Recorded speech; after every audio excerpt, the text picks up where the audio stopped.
pues muy emocionada. Oye, pues sí, pues son buenas noticias, pero bueno, quizá como a lo mejor algunas personas no sentimos esa, esa disminución, quizá algunas personas que no estábamos quizá consideradas también dentro de ese marco de pobreza, que hay que decirlo, ¿no? Porque también es muy fácil que nosotros mismos, nosotras mismas digamos, pues no, yo no siento, no siento que yo haya salido de la pobreza, ¿no? Y realmente ni estamos ahí.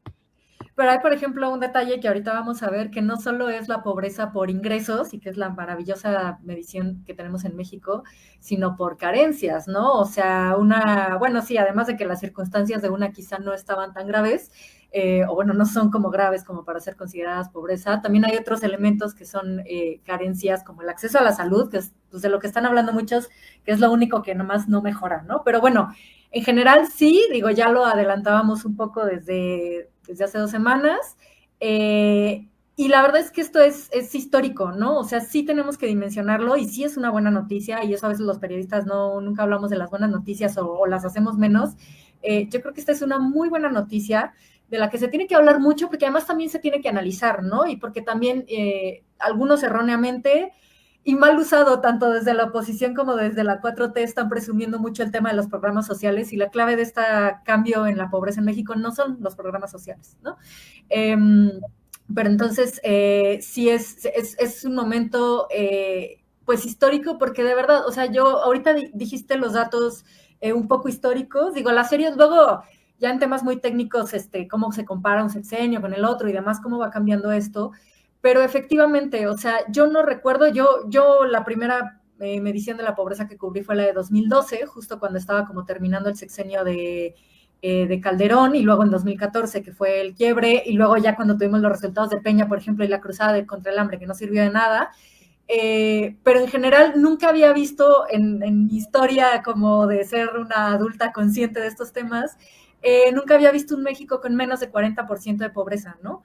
Eh, y ahorita es la primera vez que está mucho más bajo, está en 29.6%, y esto sí es muy histórico, porque estamos hablando de que ya solamente 3 de cada 10 mexicanos son pobres, cuando siempre hablábamos de niveles de más de 40%, ¿no? Entonces, sí puede representar un cambio como país, y eso es muy importante. Y además en pandemia, ¿no? Que porque fue el sexenio López Obrador, que hay el tema también complicado, que le podemos criticar muchas cosas, otros aspectos, pero la pandemia que marcó a tantos países en México, o sea, parece que a pesar de la pandemia no afectó, o imagínate cómo hubiera cambiado también, ¿no?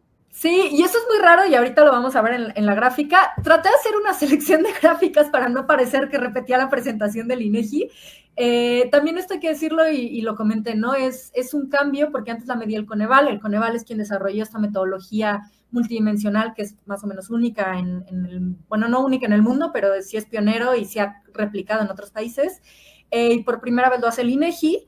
Es interesante porque, claro, el INEGI tuvo que crear una como coordinación especial para la medición multidimensional de la pobreza.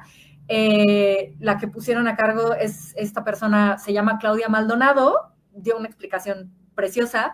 Y bueno, un poquito de lo que pude leer de ella trabajaba en el Coneval, ella fue investigadora del Coneval durante como 4 o 5 años, y hace una semana en su LinkedIn anunció que ahora trabajaba en el INEGI, ¿no?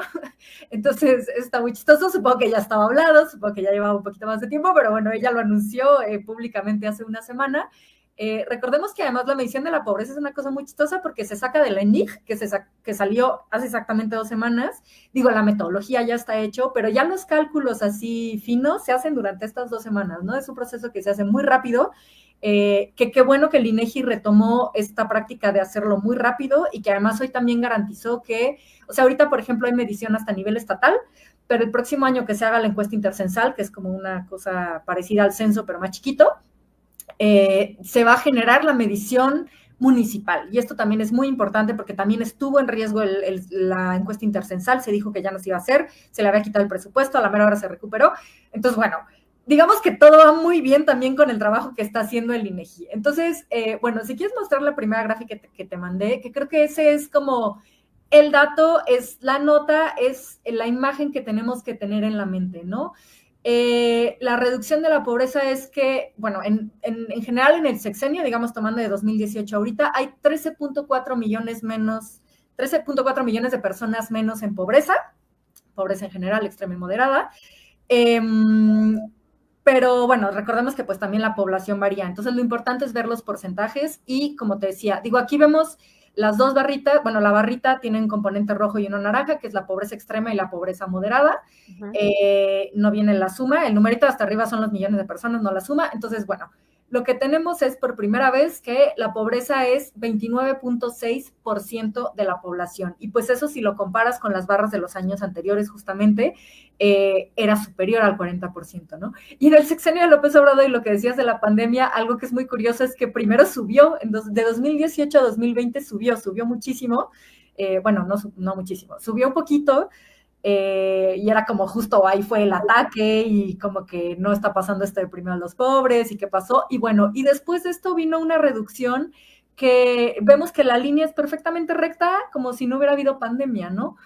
Y en realidad algo que es muy importante es saber que la pobreza disminuyó sobre todo por el aumento en el salario mínimo, ¿no? Esto lo han dicho muchísimo los economistas.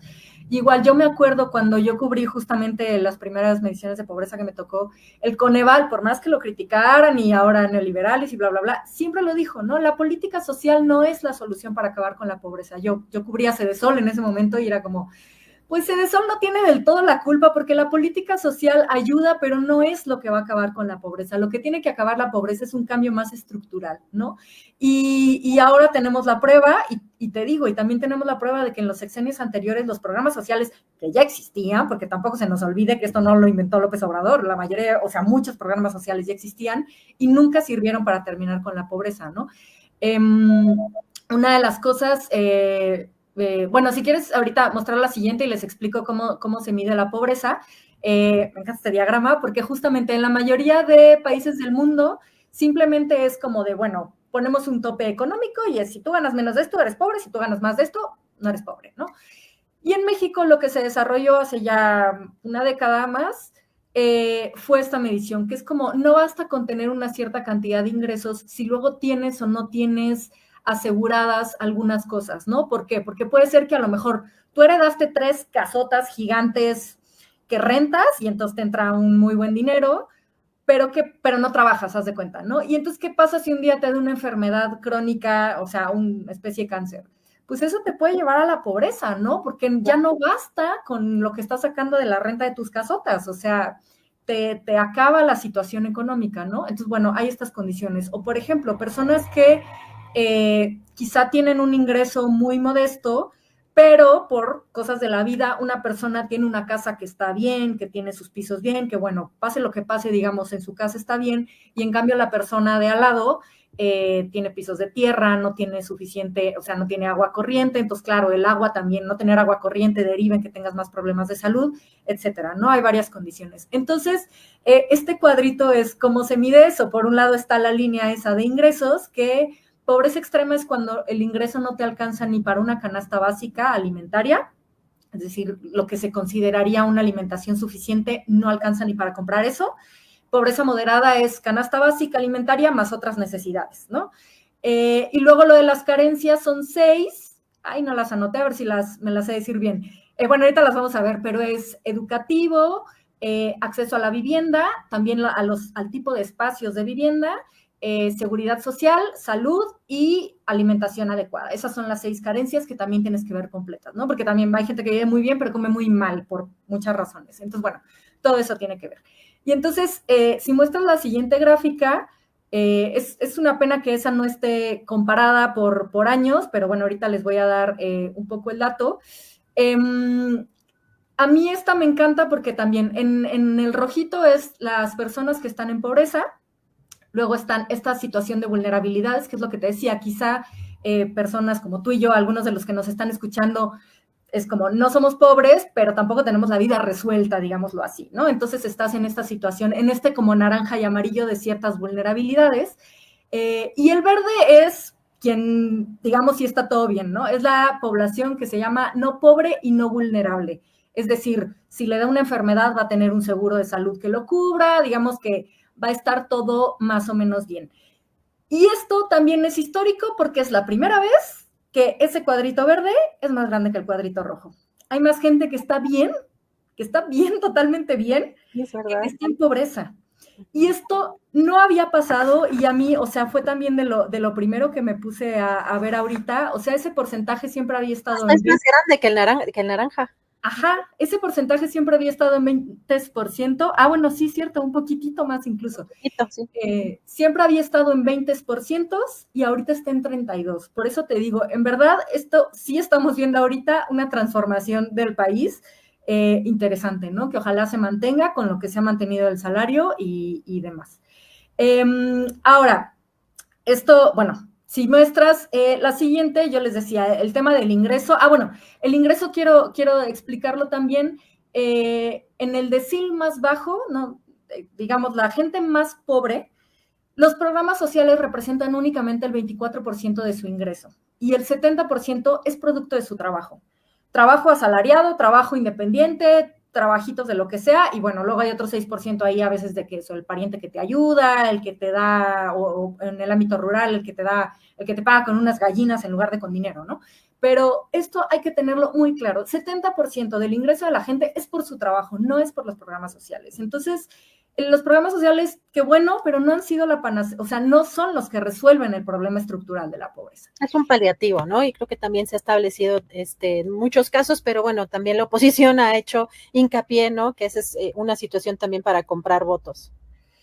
Y también ayudan a dar una cuestión de oportunidades, por ejemplo, porque las becas para educación pues son algo que ayuda a que los niños en una situación de pobreza puedan tener una educación que quizá no tendrían, ¿no? También pensemos en que los programas sociales no es nada más dinero para que hagas tú lo que quieras. No, hasta para comprar boletos para un concierto. Hubo por ahí, ¿te acuerdas? Polémicas por si alguien se lo gastaba en chelas o en boletos para conciertos, porque también apoyos a jóvenes, ¿no? También existen esos apoyos a jóvenes y tienen obviamente el derecho a divertirse. Y si en su día a día, ¿no? Es lo que es el poder igualador de recibir este tipo de transferencias. Si se lo quiere gastar en el cine, nadie le cuestiona a los ricos cuánto se gastan en el cine o cuánto se gastan en tonterías, ¿no? Es porque al fin que les sobra, ¿no? Pues al fin que les sobra, ¿qué? Entonces no le cuestiones también a alguien cada quien está decidiendo en qué se gasta su dinero, pero bueno.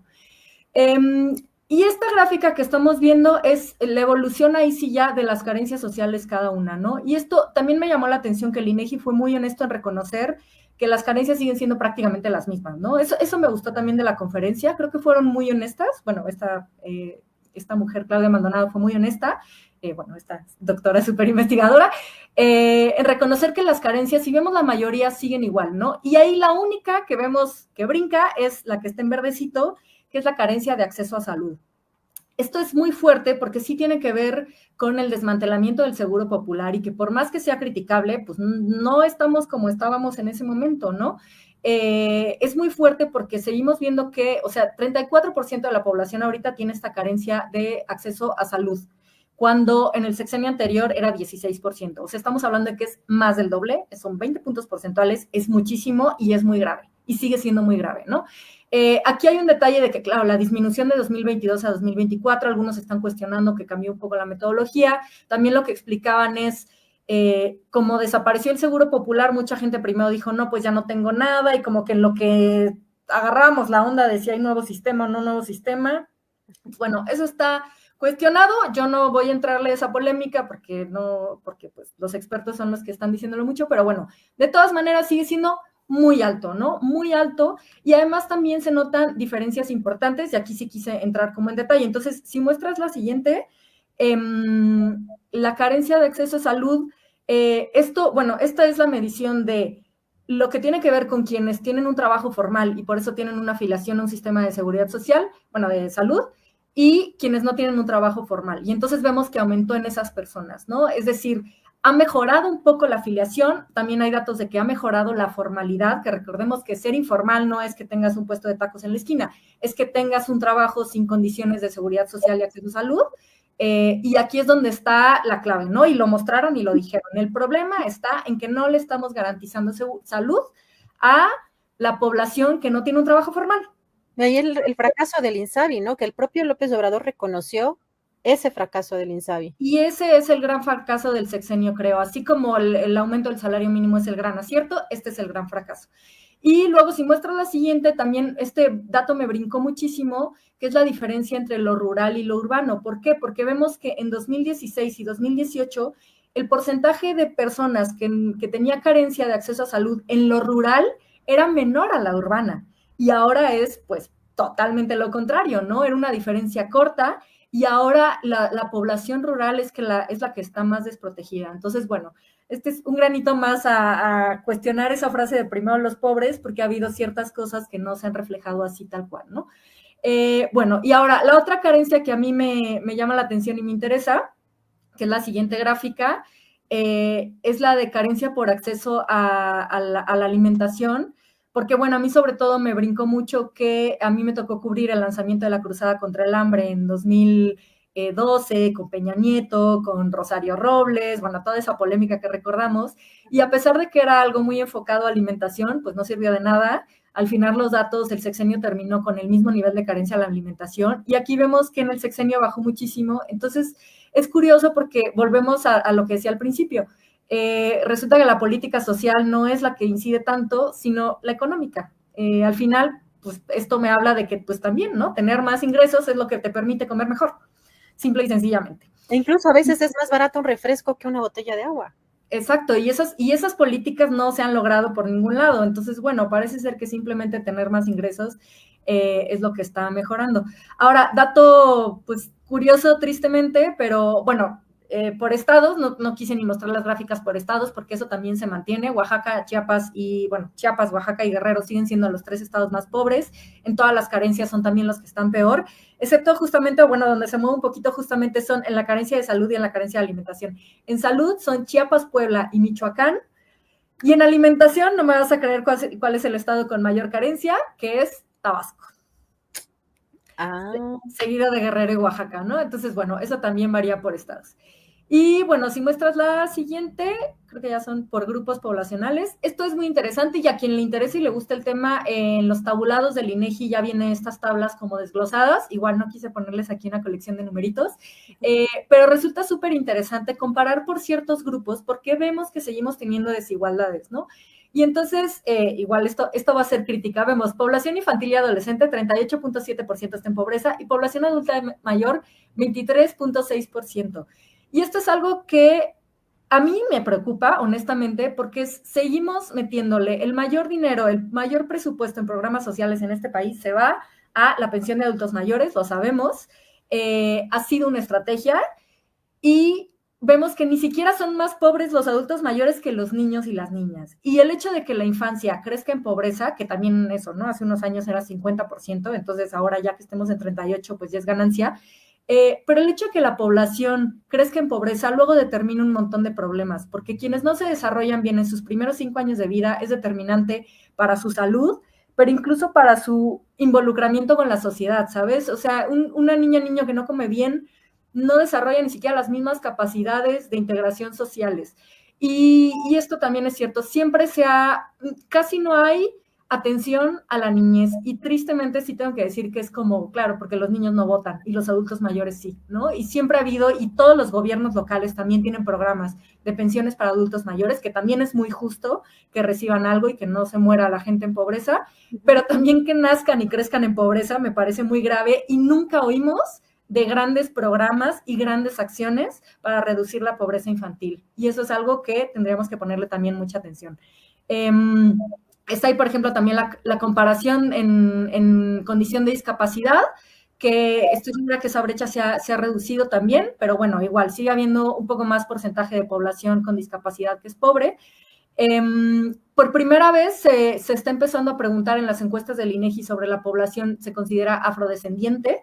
Entonces, por primera vez tenemos una medición de la pobreza en población afrodescendiente, que es 32% comparado con el 29% de la no afrodescendiente.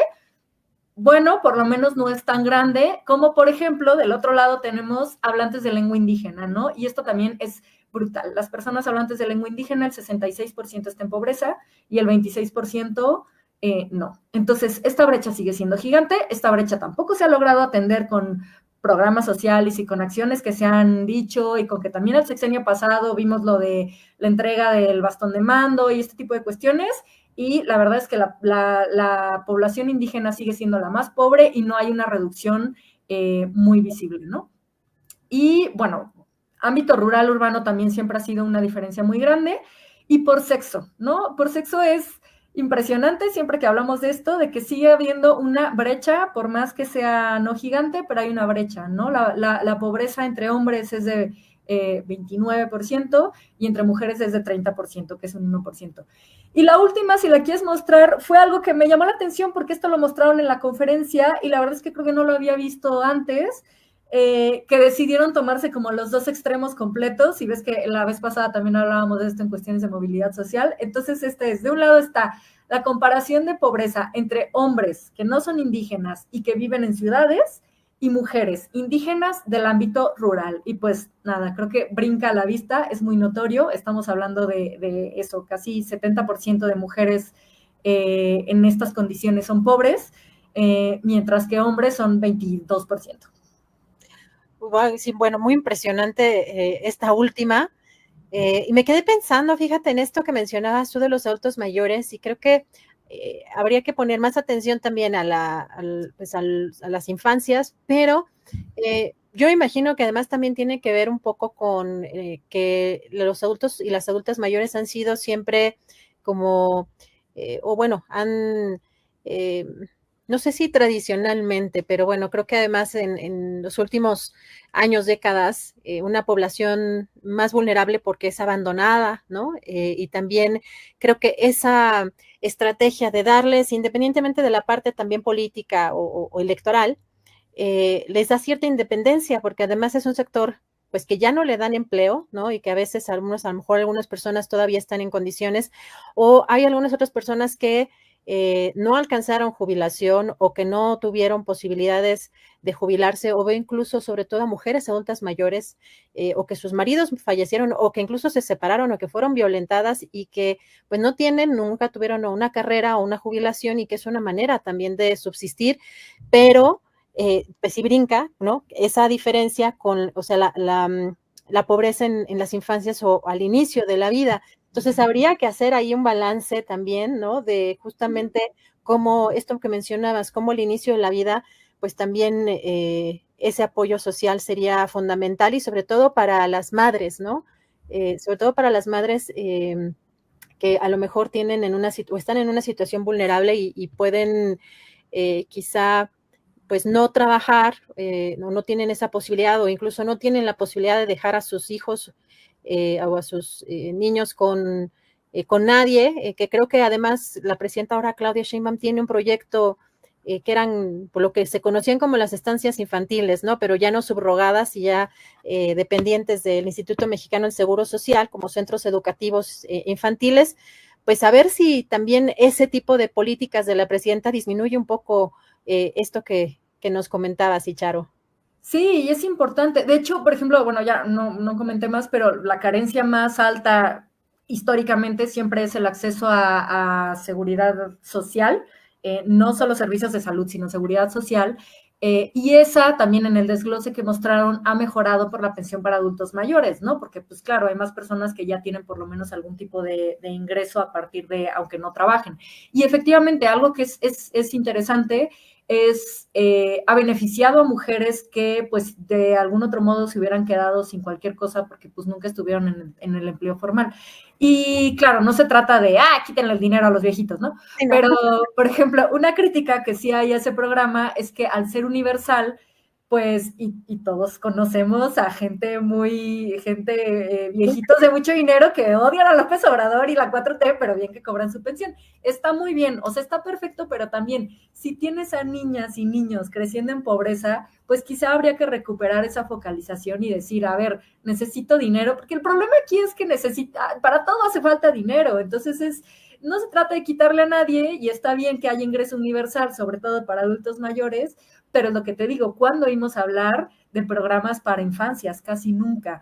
Y por eso sí, o sea, el tema de las estancias infantiles, bueno, cualquier tipo de guardería, pues, o las escuelas de horario extendido, O sea, sí tienen una implicación muy importante, no solo en que las mujeres puedan tener a lo mejor la independencia de tiempo para trabajar, sino en que a lo mejor esas niñas y niños reciban una alimentación que no van a recibir en sus casas, ¿no? Porque esos programas incluyen, pues como pasan de la hora de la comida, incluyen que reciban alimentación y eso puede cambiar la vida de niños y niños que a lo mejor en su casa no hay más que ahí pues unas tortillas, un poquito de arroz y frijoles, y a lo mejor en la escuela sí le van a dar más frutita, más verdurita y más cosas que le vengan bien. Y te digo, en realidad está estudiadísimo, pero es como un tema muy poco sonado, el impacto que tiene la alimentación adecuada, sobre todo en los primeros 5 años de vida. Es que le cambia la vida a las personas, ¿no? En muchos sentidos.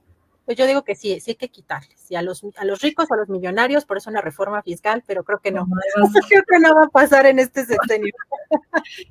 Mira, ha estado pasando poco a poquito con algunas cosas. Lo que pasa es que no la quieren nombrar así, pero sí hacen falta ciertas reformas fiscales. Gracias. Pues muy claro, por acá dice Gerardo Juan, muy clarificante las gráficas de Charo, gracias por tu análisis. Y Charo, y pues recuérdanos tu proyecto también, donde te encontramos, aunque no sean recientes, pero bueno, tienes un gran trabajo, por algo tienes tantos seguidores ya también en TikTok, porque bueno, yo no alcanzo ni los 1000, ¿verdad? También necesito movilizarme yo más ahí en esos lares, pero tienes un muy buen número de seguidores allá en TikTok, donde tienes trabajo interesante. Charo, cuéntanos. Ya con todo esto voy a procesar y hacer cositas así para entenderlo rápido y en un minuto de datos, así ya estoy preparando el video para entender la pobreza en un minuto de datos. Ah, súper. Es ahí en @posdatamx en Instagram o TikTok. Y bueno, ahí encuentran también el link a mi blog, que es postdatamx.substack.com. Pues muchas gracias, Charo, te seguimos y bueno, nos vemos la próxima semana.